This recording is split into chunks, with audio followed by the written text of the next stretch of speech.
ಮರವನ್ನು ಹಿಂದೂ ಧರ್ಮದಲ್ಲಿ ಪವಿತ್ರ ಮತ್ತು ಪೂಜನೀಯವೆಂದು ಪರಿಗಣಿಸಲಾಗುತ್ತದೆ. ಅರಳಿ ಮರದ ಮೇಲೆ ಅನೇಕ ದೇವತೆಗಳು ನೆಲೆಸಿದ್ದಾರೆ ಎಂದು ಹೇಳಲಾಗುವುದು. ಆದರೆ ಮನೆಯಲ್ಲಿ ಅರಳಿ ಮರವನ್ನು ಹೊಂದಿದ್ದರೆ ಅದನ್ನು ಮಂಗಳಕರವೆಂದು ಪರಿಗಣಿಸುವುದಿಲ್ಲ. ಅರಳಿ ಮರವು ಮನೆಯೊಳಗೆ ಅಥವಾ ಮನೆಯ ಹೊರಗೆ ತನ್ನಷ್ಟಕ್ಕೆ ತಾನೇ ಬೆಳೆಯುವುದನ್ನು ಅನೇಕ ಬಾರಿ ನೋಡಿರುತ್ತೇವೆ. ವಾಸ್ತುವಿನ ಪ್ರಕಾರ ಕೂಡ ಮನೆಯಲ್ಲಿ ಅರಳಿ ಮರ ನೆಡುವುದನ್ನು ನಿಷೇಧಿಸಲಾಗಿದೆ. ಆದರೆ ಈಗಲೂ ನಿಮ್ಮ ಮನೆಯ ಸುತ್ತಲೂ ಅರಳಿ ಗಿಡ ಅಥವಾ ಮರವಿದ್ದರೆ ನೀವೇನು ಮಾಡಬೇಕು, ಏನು ಮಾಡಬಾರದು ಎಂಬುದನ್ನು ಈ ವಿಡಿಯೋ ಮೂಲಕ ತಿಳಿಸುತ್ತೇನೆ. ಆದರೆ ಅದಕ್ಕೂ ಮುಂಚೆ ನೀವಿನ್ನೂ ನಮ್ಮ ಚಾನೆಲ್ ಅನ್ನು ಸಬ್ಸ್ಕ್ರೈಬ್ ಮಾಡ್ಕೊಂಡಿಲ್ಲ ಅಂದ್ರೆ ಖಂಡಿತ ಈಗಲೇ ಸಬ್ಸ್ಕ್ರೈಬ್ ಮಾಡ್ಕೊಳ್ಳಿ. ವಾಸ್ತು ಪ್ರಕಾರ ಅರಳಿ ಮರವನ್ನು ಮನೆಯಲ್ಲಿ ಎಂದಿಗೂ ನೆಡಬಾರದು. ಏಕೆಂದರೆ ವಾಸ್ತುಶಾಸ್ತ್ರದ ಪ್ರಕಾರ ಅದನ್ನು ಸೂಕ್ತವೆಂದು ಪರಿಗಣಿಸಲಾಗುವುದಿಲ್ಲ. ಸ್ವಾಭಾವಿಕವಾಗಿ ಬೆಳೆದರೆ ಅದನ್ನು ಎಚ್ಚರಿಕೆಯಿಂದ ತೆಗೆದುಹಾಕಬೇಕು ಎಂದು ಹೇಳಲಾಗುತ್ತದೆ.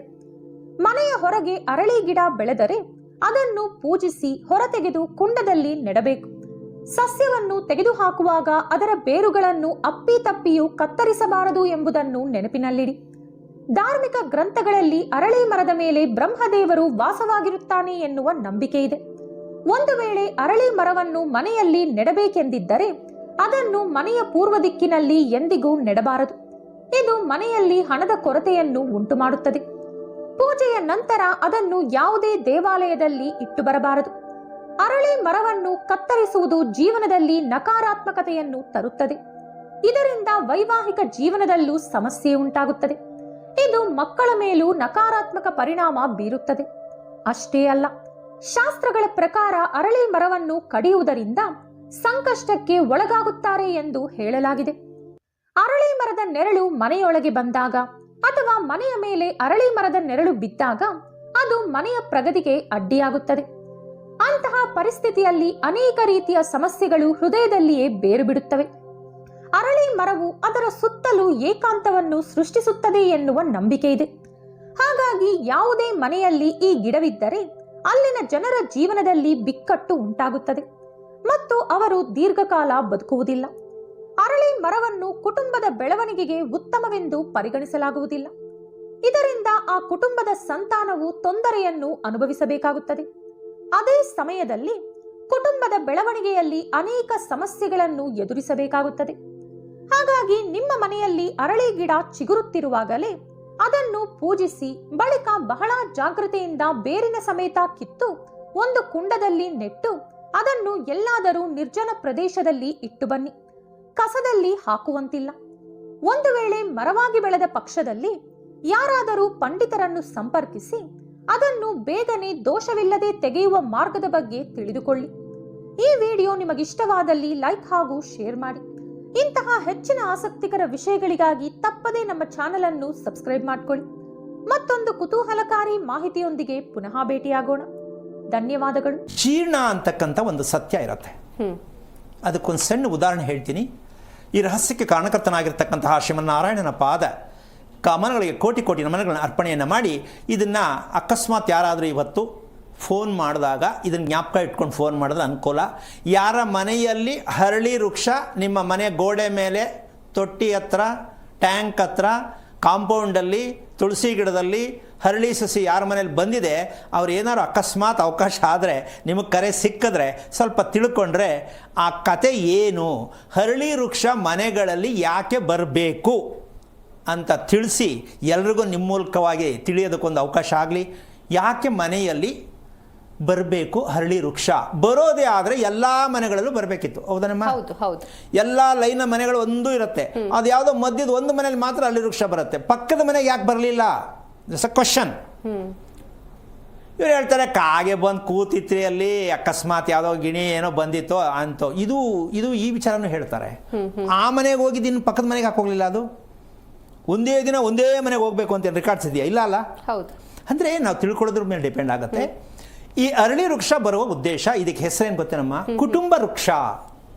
ಅರಳಿ ವೃಕ್ಷ ಯಾವುದು? ಕುಟುಂಬ ವೃಕ್ಷ. ಅದು ಯಾಕೆ ಕುಟುಂಬ ವೃಕ್ಷ ಆಗತ್ತೆ ಅಂದರೆ, ಯಾರ ಮನೆಯಲ್ಲಿ ಬರುತ್ತೆ ಅಂದರೆ ಒಂದು, ಎರಡನೇದು ದೇವಸ್ಥಾನದಲ್ಲೂ ಬರುತ್ತಿದ್ದು. ಓಕೆ. ದೇವಸ್ಥಾನದಲ್ಲಿ ಬಂದರೆ ದೇವಸ್ಥಾನ ಪಾಳು ಬೀಳುತ್ತೆ, ಊರ್ಜಿತ ಆಗಲ್ಲ, ಯಾರು ಪುರೋಹಿತರು ಉಳಿಯಲ್ಲ, ದೇವಸ್ಥಾನಕ್ಕೆ ಯಾರು ಜನ ಹೋಗಲ್ಲ. ನೋಡಿ, ದೇವಸ್ಥಾನನೇ ನಿಂತ್ಕೊಳ್ಳುತ್ತೆ ಅಂದರೆ ಅರಳಿ ವೃಕ್ಷದಲ್ಲಿ ಏನು ತಾಕತ್ತಿರ್ಬೋದು. ಇಷ್ಟುದ್ದ ಗಿಡ ಬರುತ್ತೆ, ಅದು ಆ ಗಿಡ ಬಂದರೆ ದೇವಸ್ಥಾನವೂ ಕೂಡ ಊರ್ಜಿತ ಆಗಲ್ಲ, ವಾಸದ ಮನೆ ಊರ್ಜಿತ ಆಗಲ್ಲ. ಅದನ್ನು ಅಕಸ್ಮಾತ್ ಯಾರಿಗಾರು ಅರಳಿ ಗಿಡ ಬಂದಿದ್ದರೆ ದಯವಿಟ್ಟು ನಮಸ್ಕಾರ ಸ್ನೇಹಿತರೆ, ನಂದಿ ಟಿವಿಯ ಮತ್ತೊಂದು ಇಂಟ್ರೆಸ್ಟಿಂಗ್ ವಿಡಿಯೋಗೆ ಸ್ವಾಗತ. ಪ್ರತಿದಿನ ಅಶ್ವತ್ಥ ಮರದ ಪೂಜೆ ಮಾಡಬೇಕು ಎಂದು ನಮ್ಮ ಹಿರಿಯರು ಹೇಳುತ್ತಾರೆ. ಯಾಕೆಂದರೆ ಅಶ್ವತ್ಥ ಮರದಲ್ಲಿ ದೇವಾನುದೇವತೆಗಳು ವಾಸವಾಗಿರುತ್ತಾರೆ ಎನ್ನುವ ನಂಬಿಕೆ. ಹಾಗಂತ ಅಶ್ವತ್ಥ ಮರವನ್ನು ಎಲ್ಲ ಕಡೆ ಬೆಳೆಸುವುದು ಸೂಕ್ತವಲ್ಲ. ಅದು ಏನಾದರೂ ಮನೆಯಲ್ಲೇ ಬೆಳೆದುಕೊಂಡಿದ್ದರೆ ಸ್ವಲ್ಪ ಎಚ್ಚರಿಕೆಯನ್ನು ವಹಿಸಬೇಕು. ಮನೆಯ ಮುಂದೆ ಅಥವಾ ಮನೆಯ ಗೋಡೆಯ ಮೂಲೆಯಲ್ಲಿ ನಾವು ಬೀಜ ಹಾಕದೆ ಯಾವುದಾದರೂ ಸಸಿ ಮೊಳಕೆ ಹೊಡೆದಿದ್ದರೆ ಅದರಿಂದ ನಾವು ಎಚ್ಚರಿಕೆಯನ್ನು ವಹಿಸಬೇಕು. ನಮ್ಮ ಮನೆಯ ಗೋಡೆಯ ಮೂಲೆಯಲ್ಲಿ ಅಥವಾ ಗೇಟ್ ಪಕ್ಕದಲ್ಲಿ ಅಶ್ವತ್ಥ ಮರದ ಎಲೆಗಳು ಕಾಣಿಸಿಕೊಳ್ಳಲು ಪ್ರಾರಂಭಿಸುವುದು ಸಾಮಾನ್ಯವಾಗಿರುತ್ತದೆ. ಸಾಮಾನ್ಯವಾಗಿ ಅದರ ಬೀಜ ಅಥವಾ ಬೇರಿನ ಒಂದು ಭಾಗ ಗೋಡೆಗೆ ಸಿಲುಕಿಕೊಂಡಿದ್ದರೆ, ಅದಕ್ಕೆ ನೀರು ಬೀಳುತ್ತಿದ್ದರೆ ಅಶ್ವತ್ಥ ಗಿಡವು ಬೆಳೆಯಲು ಪ್ರಾರಂಭಿಸುತ್ತದೆ. ಮನೆಯ ಗೋಡೆಯ ಬಳಿ ಅಶ್ವತ್ಥ ಗಿಡ ಬೆಳೆದುಕೊಳ್ಳುತ್ತಿದ್ದರೆ ಅದನ್ನು ಏನು ಮಾಡಬೇಕು? ಅದರಿಂದ ಆಗುವಂತಹ ಲಾಭವೇನು, ಅದರಿಂದ ಆಗುವಂತಹ ನಷ್ಟವೇನು ಎಂಬುದನ್ನು ಇಂದಿನ ಸಂಚಿಕೆಯಲ್ಲಿ ತಿಳಿದುಕೊಳ್ಳೋಣ. ಅದಕ್ಕೂ ಮುನ್ನ ನಮ್ಮ ಚಾನಲ್ನ ಇಂಟ್ರೆಸ್ಟಿಂಗ್ ವಿಡಿಯೋವನ್ನು ನೋಡಲು ನಮ್ಮ ಚಾನಲ್ಗೆ ಸಬ್ಸ್ಕ್ರೈಬ್ ಆಗಿ, ಹಾಗೆ ಲೈಕ್ ಮಾಡಿ, ಶೇರ್ ಮಾಡಿ. ನಮ್ಮ ಚಾನಲ್ನ ಪ್ರತಿಯೊಂದು ವಿಡಿಯೋವನ್ನು ಮೊದಲು ನೋಡಬೇಕಾದಲ್ಲಿ ಬೆಲ್ ಐಕಾನ್ ಕ್ಲಿಕ್ ಮಾಡುವುದನ್ನು ಮರೆಯಬೇಡಿ. ಮನೆಯ ಯಾವುದೇ ಮೂಲೆಯಲ್ಲಿ ಅಶ್ವತ್ಥ ಮರ ಬೆಳೆಯುತ್ತಿದ್ದರೆ ಅದನ್ನು ಅಶುಭವೆಂದು ಪರಿಗಣಿಸಲಾಗುತ್ತೆ. ಅಶ್ವತ್ಥ ಮರದಲ್ಲಿ ದೇವಾನುದೇವತೆಗಳು ವಾಸಿಸುತ್ತಾರೆ, ಹಾಗಾಗಿ ಇದನ್ನು ಪವಿತ್ರವೆಂದು ನಂಬಲಾಗುತ್ತೆ. ಆದರೆ ಇದು ಮನೆಯ ಮೇಲೆ ಬೆಳೆದರೆ ಒಳ್ಳೆಯದಲ್ಲ, ಅದು ಪಿತೃದೋಷಕ್ಕೆ ಕಾರಣವಾಗುತ್ತದೆ ಎನ್ನುವ ನಂಬಿಕೆ ನಮ್ಮ ಶಾಸ್ತ್ರದಲ್ಲಿ. ಮನೆಯ ಗೋಡೆಯಲ್ಲಿ ಅಥವಾ ಮನೆಯ ಗೇಟ್ ಬಳಿ ಅಶ್ವತ್ಥ ಮರ ಬೆಳೆಯುತ್ತಿದ್ದರೆ ಇದು ಕೌಟುಂಬಿಕ ಭಿನ್ನಾಭಿಪ್ರಾಯಕ್ಕೆ ಕಾರಣವಾಗುತ್ತದೆ.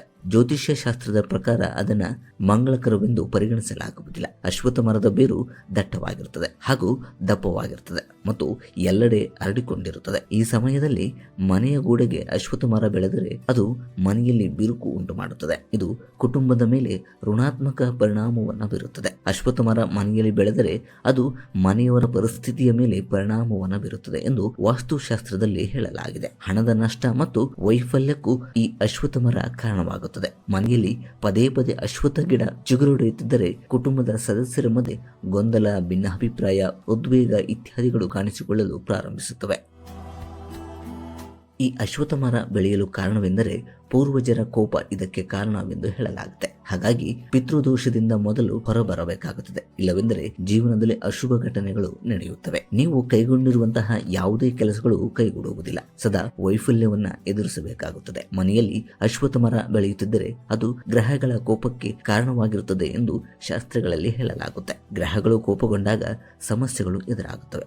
ತಪ್ಪು ನಿರ್ಧಾರಗಳನ್ನು ನೀವು ತೆಗೆದುಕೊಳ್ಳುತ್ತೀರಿ. ಮನೆಯಲ್ಲಿ ಒಂದರ ಮೇಲೆ ಒಂದು ಸಮಸ್ಯೆಗಳು ಶುರುವಾಗುತ್ತವೆ. ನೀವು ಕೈಗೊಂಡಿರುವಂತಹ ಯಾವುದೇ ಕೆಲಸಗಳು ಮುಂದುವರೆಯುವುದಿಲ್ಲ.